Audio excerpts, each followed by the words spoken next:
Alright, welcome back. So hopefully you've had a chance to dig into and learn our melody, Rhythm-A-Ning by Thelonious Monk. Again, a contrafact on George and Ira Gershwin's I've Got Rhythm. So it uses the same chord progression, the same sort of bass line, but a new melody, and it's pretty hip. And so if you haven't learned that, go check it out. Or if you want to start right here, that's great as well. We're going to dig into the bass line or the root melody. And so this is something that often gets relegated to just the bass player learning it, but all improvisers, and I'm a drummer, I should learn this as well. It helps you to learn the form, keep track of where you are in a song like this that has a lot of repeating 8-bar sections and ways that you can help to mark that form. And so I recommend drummers do this. Obviously bass players should learn the bass line, but also anyone who's going to be playing on this and improvising, this is an important part just along with the regular melody. And so here we go. We are in the key of B flat major. So everybody just get sort of rooted and sing your home note of B flat. Go ahead and just on a big do or do. Sounds beautiful. All right, so this root melody, this bass line, goes along pretty quickly. There's 2 beats per measure of a different chord, of a different note, but it's all within the key of B flat with one small exception. And so that's something to keep in mind as well. So I'm going to sing through, let's see, the first 4 bars, and then see if you can dig in with me. If you want to get a bigger picture idea of this, go back to the melody video and hear Thelonious Monk and his quartet play this and listen for what the bass player is doing. That's a decorated version of what we're going to learn. All right, so here is the bass line melody in the first 4 bars. It goes like this: 1, 2, listen along. Do, do, do, do, do, do, do, do. So I'll do that again. See if you can hear that. Do, do, do, do, do, do, do, do.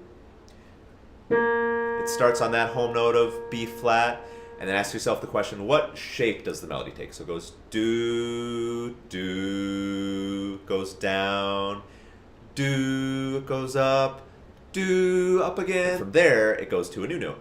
Do, do, do, do, before getting into some repetitive territory. So I'm going to play and sing this. See if you can sing along with me first before we figure this out on our instruments and give any sort of scale degrees or pitch names, any other symbolized nomenclature to it. So just try to sing along with me. This is the first 4 bars. 1, 2, 1, 2, sing. Do, do, do, do, do, do, do, do. If you want it in a higher octave. 1, 2, 3. Do, do, do, do, do, do, do, do. All right, so it starts on a concert B flat. Try to figure this out in your instrument. That's our first home bass scale degree 1. It goes down. We call that 1. Find that note. It's a concert G, so on our scale degrees that's 6. So 1, 6. The next one is do. It's above our root. Scale degree 2. That's concert C. 1, 6, 2. And then it goes up. It's 5. It's concert F. The first 4 chords, first 4 bass line notes are 1, 6, 2, 5, or B flat, G, C, F. Try that with me. 1, 2, sing and play. Here we go. 1, 6, 2, 5. The next 4 are almost exactly, the next 2 bars are almost exactly the same, except instead of starting on scale degree 1,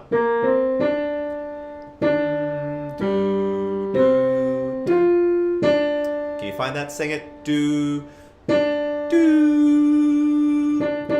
It's a concert D or scale degree 3. So then it goes 3, then it goes back to that other progression. 3, 6, 2, 5. So the first 4 bars are 1, 6, 2, 5, 3, 6, 2, 5.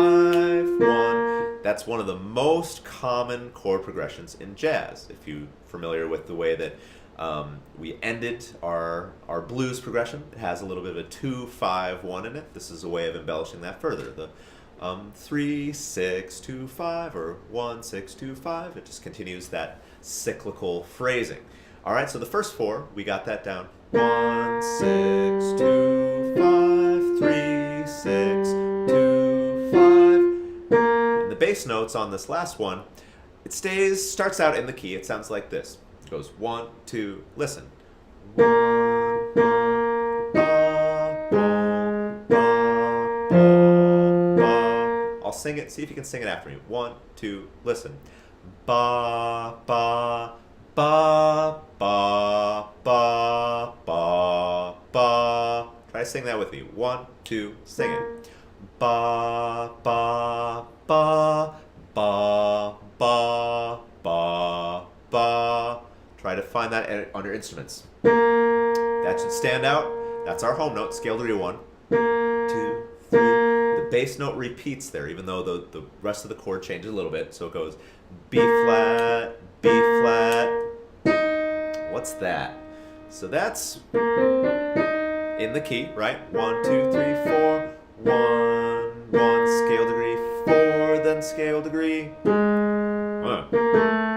It's the lowered seventh or a concert A flat. This relates differently to a different key. So it goes B flat, B flat, E flat, A flat. This final phrase. 2 goes 1, 5, 1. So if we put that whole thing together, it's the next four of our A section. Sounds like this. Go ahead and jump in with me. Sing and play it. 1, 2, 3. B flat, A flat, B flat, F, B flat.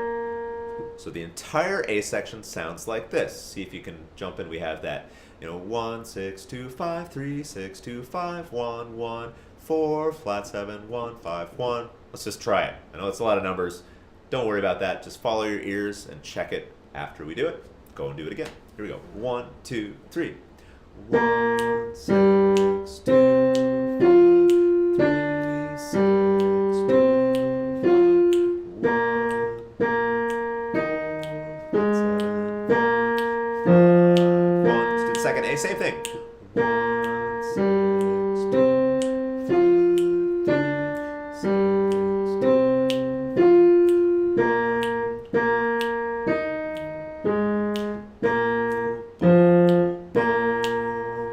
Great. And as you start to get a sense of what the chords are, these numbers that I'm using for the bass line aren't going to lock in quite as much because we kind of go to a different key for part of this. But just only briefly. Most of this A section you can really just think about being in B flat throughout, even though we add a lot of different chords to decorate. Okay, so those are our A sections, and as we said with the melody, we're 3/4 of the way there, 75% completed. That's great. Pat yourself on all of your backs, on your neighbors' backs. It's great. It's a great accomplishment. But we need to learn the bridge. So that's the contrasting section. Remember, that's where we go. We're in D major, that sort of riff happening there. The bass line starts on a D. So, something to know about the bridge. If a rhythm changes, all the chords are dominant. So it's going to have that nice big, open sort of major sound with a lowered seventh. So the bass line of this song goes like this on the bridge. It's pretty easy. There's only 4 chords. I'll sing it, and then we'll learn together. 1, 2, 1, 2, 3. Do, do, do, do, do, do, do, do. All right, 4 chords. Starts on the concert D. That's scale degree 3 in our home key of B, but it's a major chord. So we go D, 2, 3, 4, 2, 2, 3, 4. What note is that? It's a concert G, all right? So it's moving around circle of 4th, circle of 5th. So it goes up by a 4th. D, 2, 3, 4, D, 2, 3, 4, G, 2, 3, 4, G, 2, 3, 4. what pitch is that? We've heard that before. That's scale degree 2. That's concert C. So it goes 3, 3, 6, 2, 2. What's that? 5. Goes through this large scale. 3, 6, 2, 5. That's the entire bridge. It's something we've already played before, but now it's 2 measures per chord. And just for future knowledge, these are all dominant chords. All right, let's see if you can sing this. 2 bars per note, the bass line on the bridge. 1, 2, ready, sing, go. Do, do, do, do, do, do, do. If you haven't already, let's play it. 1, 2, 1, 2, play it. Do, do, do, do, do, do, do, do. The last day goes 1, 2,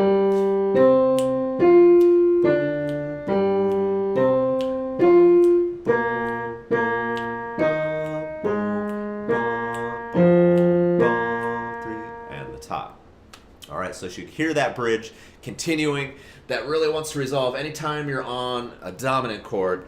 Wants to resolve back to our home chord, that F major, or sorry, to that B flat major sound. So if we're going from an F dominant chord, it wants to resolve back to home, B flat major. All right, let's see if we can put this all together. Our A sections, which we've done quite a few times, our bridge, and then our final A. A, B, A.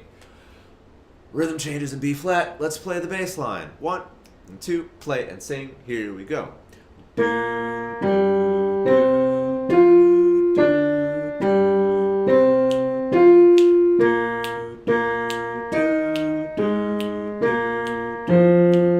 second A.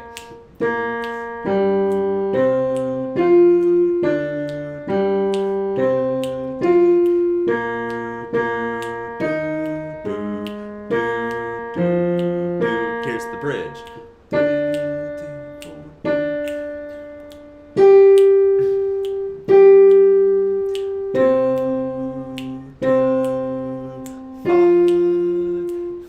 Last A. 1, 6, 2,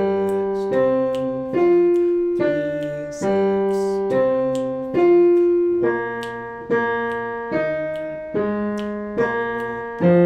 1, 2, 3, and top. Great. So there's your bass line, which should give you some more information. If you really want to challenge yourself and test your piano skills, try to play the root melody with your left hand. Try to sing or play the lead melody with your right hand. And you're off hearing the way that those 2 lines interact. So, as I mentioned before, these are 2 very important elements to learning any song. The melody, the lyrical melody, the horn melody, whatever the way that you want to think about it. But the bass line is just as important. Like, you need to know the way that those roots move across your spectrum of your song. That's going to influence a lot, and the way that you decorate them is going to be one way that you can improvise on it. And if you're coming up with bass lines, whether you're a bass player or not, the way that Nick demonstrated in one of our blues videos, that's a great jumping off point to improvising, coming up with your own bass lines. That involves learning the guide tones, so the thirds and sevenths of chords. And so it tells you the tonality and the quality. That's the next important thing. We're going to talk about that and some ways to integrate that in your improvisation with upcoming lessons. So as I mentioned before, all of this material, this is something that is a little bit of a teaser to some courses that the Institute for Creative Music has called Creative Jazz Fundamentals. And so in addition to teaching you melodies and bass lines of common jazz songs, we get into a lot of interactive ideas, playing, improvising back and forth, so you can learn improvised riffs, licks, things that are going to work really well over these songs.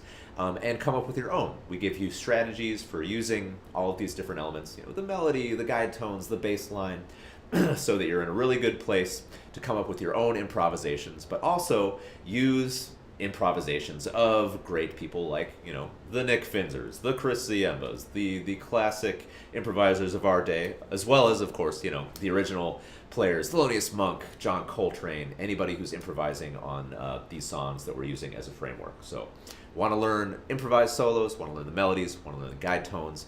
All that comes through this very structured step-by-step method that we have outlined with these courses, Creative Jazz Fundamentals Series 1 and Series 2. So stay tuned. The next video we're going to talk about improvising on rhythm changes and keep things going. If you have questions or songs that you'd like to hear us do, go ahead and leave a comment in there. Subscribe, of course, to our channel, and we look forward to interacting with you some more. Happy practicing.